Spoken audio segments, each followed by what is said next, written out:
नमस्कार, मैं हूं सौरभ मिश्रा और आप देख रहे हैं आपका अपना चैनल सौरभ मिश्रा जर्नलिस्ट। जो खबर मैं आपको बताने जा रहा हूं, आपसे अनुरोध है कि इसे आप पूरा देखें और अगर पूरा नहीं देख सकते हैं तो थोड़ा तो जरूर देखें। उसके बाद आप खुद ब खुद पूरी वीडियो को आप देखेंगे। सीजीआई चंद्रचूड़, आपको याद होगा कि सीजीआई चंद्रचूड़ किस तरह से राइट विंग के निशाने पे थे। कुछ समय जब कांग्रेस को लेकर आर्टिकल 370 को लेकर कांग्रेस सुप्रीम कोर्ट में गई थी, उस समय तमाम लोगों ने सीजीआई चंद्रचूड़ को घेरा था और उसके बाद राम मंदिर पर फैसला भी आया।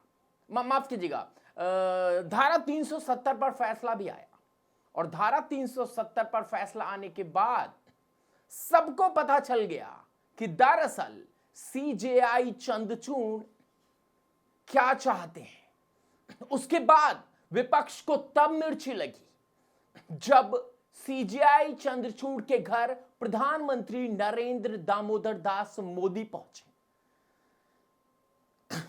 दोस्तों, ये कोई इत्तेफाक नहीं है। तरुण गोगोई आपको भूले नहीं होंगे, जिन्होंने राम मंदिर को लेकर फैसला सुनाया था।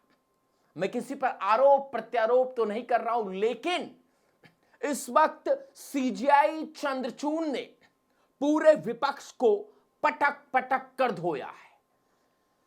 जो कांग्रेस पार्टी ये सोच रही थी हम अपने सपोलों को पाल रहे हैं, उसी कांग्रेस पार्टी को सीजीआई चंद्रचूड़ ने पटक पटक कर धोया है। और जब मैं पटक पटक कर धोया है कह रहा हूं, तो यकीन मानिए इस तरह से धोया है कि गरम तेल में, माफ कीजिएगा, गरम तेल जो होता है उसको जब बिल में डाल देना तो वहां पर जो उसमें कीड़े मकोड़े होते हैं, सपोले होते हैं, वो बिलबिलाकर बाहर आ जाते हैं। ठीक उसी प्रकार से हुआ है। मैं आपको एक ऑडियो सुनाता हूं, आपको सुनना चाहिए ऑडियो दोस्तों। और ये ऑडियो है, अगर ऑडियो कम होगी तो मैं माफी चाहता हूं, मैं अपनी तरफ से एडिटिंग में बढ़ा दूंगा। लेकिन सीजीआई चंद्रचूड़ पर सवाल किया गया समाजवादी पार्टी के नेता और समाजवादी पार्टी के महासचिव राम गोपाल यादव से। राम गोपाल यादव ने क्या कहा यह आपको सुनना चाहिए और सुनने के बाद फिर मैं जो आपको वीडियो दिखाऊंगा उस वीडियो का आप आउटपुट देखिएगा, क्या निकलकर सामने आएगा। मैं अपने माइक को थोड़ा सा मैं इधर रख देता हूं।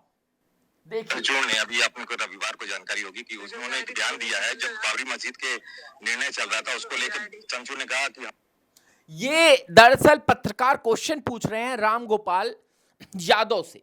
जब राम गोपाल यादव की जो है जब आएगी बारी तो मैं आप सुनिएगा वो क्या कह रहा है वो व्यक्ति सीजीआई चंद्रचूड़ को। सुनिए कितनी खींच है। चंद्रचूड़ ने, अभी आपको रविवार को जानकारी होगी कि उन्होंने एक बयान दिया है। जब बाबरी मस्जिद के निर्णय चल रहा था उसको लेकर चंद्रचूड़ ने कहा कि हम आस्था दिखा रहे थे और भगवान से प्रार्थना किए थे, जिसके बाद ये निर्णय ले पाए। कैसे सोच देखते हैं? कोई कमेंट नहीं करा, ये छोड़ो। क्या होता है जो जब भूतों को जिंदा करते हो, मुर्दों को भूत बन जाता है, जब से पीछे पड़ गए प्रॉब्लम आपको जी कौन तब कहाँ है? तो आपकी बाबरी मस्जिद और ये मंदिर दिख रहा है। नहीं, रविवार की बात है, सीजीआई का बयान आया। तो जो चूतिए तमाम इसी तरह की बातें कहते रहते हैं। सुनिए क्या कहा, सुनिए क्या कहा, सुनिए। तो आपकी बाबरी मस्जिद और ये मंदिर दिख रहा है। रविवार की बात है, सीजीआई का बयान आया। तो जो चूतिए तमाम इसी तरह की बातें कहते रहते हैं। तो क्या should I take notice of them? Sir, Bahraich में देखा जा रहा है लगातार सांप्रदायिक दंगा हो रहा है। कोई सांप्रदायिक दंगा हो नहीं रहा है, दंगा कराया गया। सीजीआई चंद्रचूड़ को चूतिया कह देना कहां तक सही है? मैं आपको जो है एक और बेहतरीन खबर बता देना चाहता हूं। सीजेआई चंद्रचूड़ का एक और बयान आया है। उन्होंने कहा है, आस्था हो तो भगवान निकाल देते हैं रास्ता। सीजेआई चंद्रचूड़ ने बताया, राम जन्मभूमि विवाद के समय कैसे खोजा समाधान। बोले, मैं रोज करता था पूजा। सीजेआई चंद्रचूड़ ने कहा, मैं रोज करता था पूजा, और मैं पूजा करता था और मैं ये प्रार्थना करता था कि हे भगवान श्री राम, आपके उस पावन जन्मस्थली पर आपका घर बन जाए, आपका मंदिर बन जाए। ये सीजेआई चंद्रचूड़ के बयान है दोस्तों, ये सीजेआई चंद्रचूड़ के बयान है। मैं आपको जो है साइड में लगा भी देता हूं, आपकी पुष्टि के लिए मैं साइड में लगा भी देता हूं। अब इससे जो विपक्ष है वो बौखला गया है। इस बौखलाहट पर सीजेआई चंद्रचूड़ ने एक बहुत तीखा प्रहार किया है, जिसे आपको दोस्तों शेयर भी करना चाहिए। और एक चीज और दोस्तों, अगर लगता है कि हम और जो है मैं सौरभ मिश्रा बहुत अच्छे मुद्दों पर और प्रखर रूप से अपने शब्दों को, अपनी बातों को रखता हूं, तो नीचे नंबर चल रहा है 9717458653।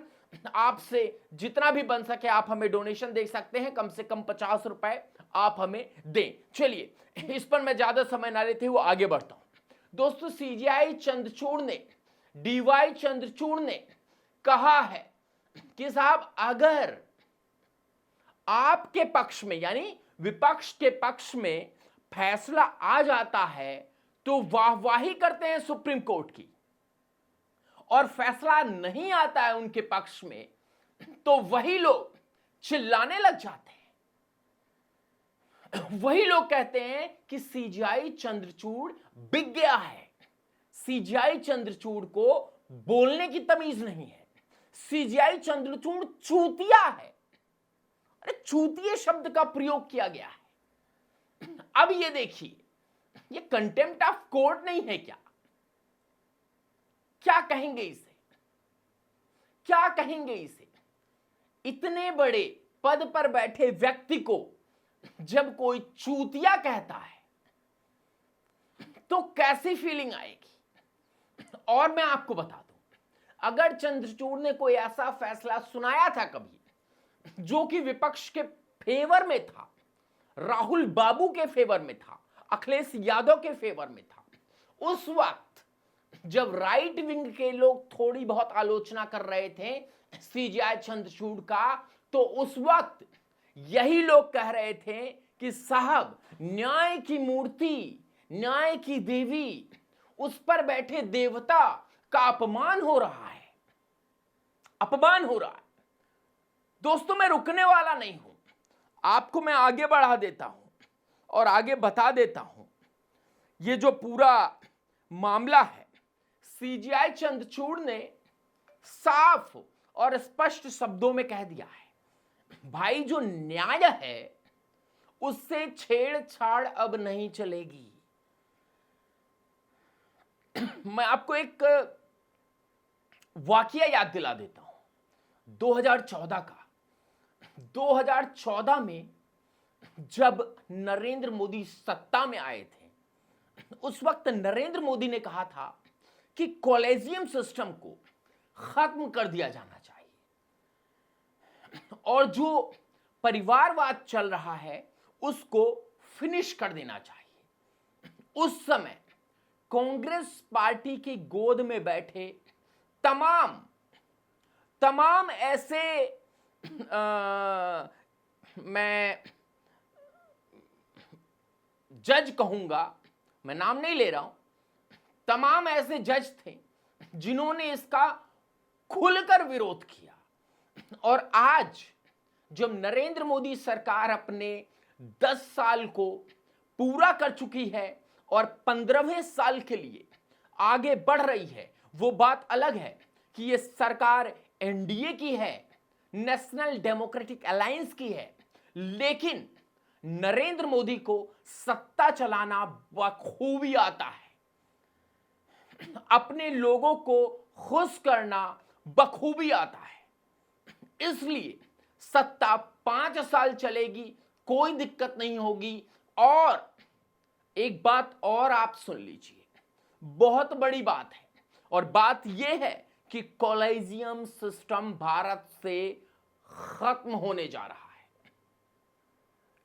अब जो सिस्टम लागू होगा वो जनता के द्वारा चुने गए नेता, सत्ता पक्ष के द्वारा चुने गए नेता, विपक्ष के द्वारा चुना गया नेता, प्रतिपक्ष, और कुछ जस्टिस मिलकर यह फैसला सुनाएंगे कि कौन जो है वो चीफ जस्टिस बनने वाला है। इसके पीछे का एक गणित भी मैं आपको बता देता हूं। आपने देखा होगा कि साहब, नए जो हमारे सीजीआई हैं, जो अभी नियुक्त होने वाले हैं, उनका कार्यकाल बहुत छोटा है।